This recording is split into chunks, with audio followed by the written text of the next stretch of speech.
Ginesis 15:1-6. Dumating ang salita ng Panginoon kay Abram sa isang pangitain. Huwag kang matakot, Abram.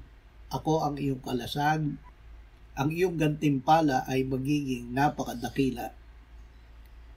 Ngunit sinabi ni Abram, O Panginoong Diyos, anong ibibigay mo sa akin, yamang ako'y patuloy na walang anak, at ang tagapagmana ng aking bahay ay si Eliezer ng Damasco.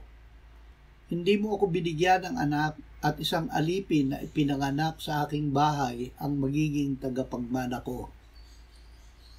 Sinabi ng Panginoon sa kanya, Hindi ang taong ito ang magiging tagapagmana mo. Ang iyong sariling anak ang magiging tagapagmana mo. Siya'y dinala niya sa labas at sinabi, Tumingala ka ngayon sa langit at iyong bilangin ang mga bituin kung mabibilang mo. At sinabi sa kanya, magiging ganyan ang iyong binhi. Sumampalataya siya sa Panginoon at ito'y ibinilang na katuwiran sa kanya. Ang pananampalataya ni Abraham.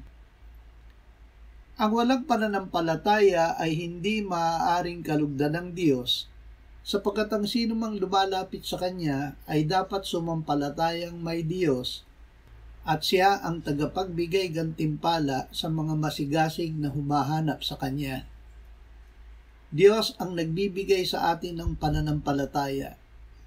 Ibinigay niya ang Kanyang salita na kung ating pinakikinggan ay nagbubunga ng pananampalataya. Ibinigay ng Diyos kay Abraham ang Kanyang salita na siya ay magkakaanak hindi lang ng isa kundi ng marami na kasindami ng mga bituin. Dahil sa salitang ito ay sumampalataya si Abraham sa Diyos at ito ay ibinilang ng Diyos na katuwiran sa kanya.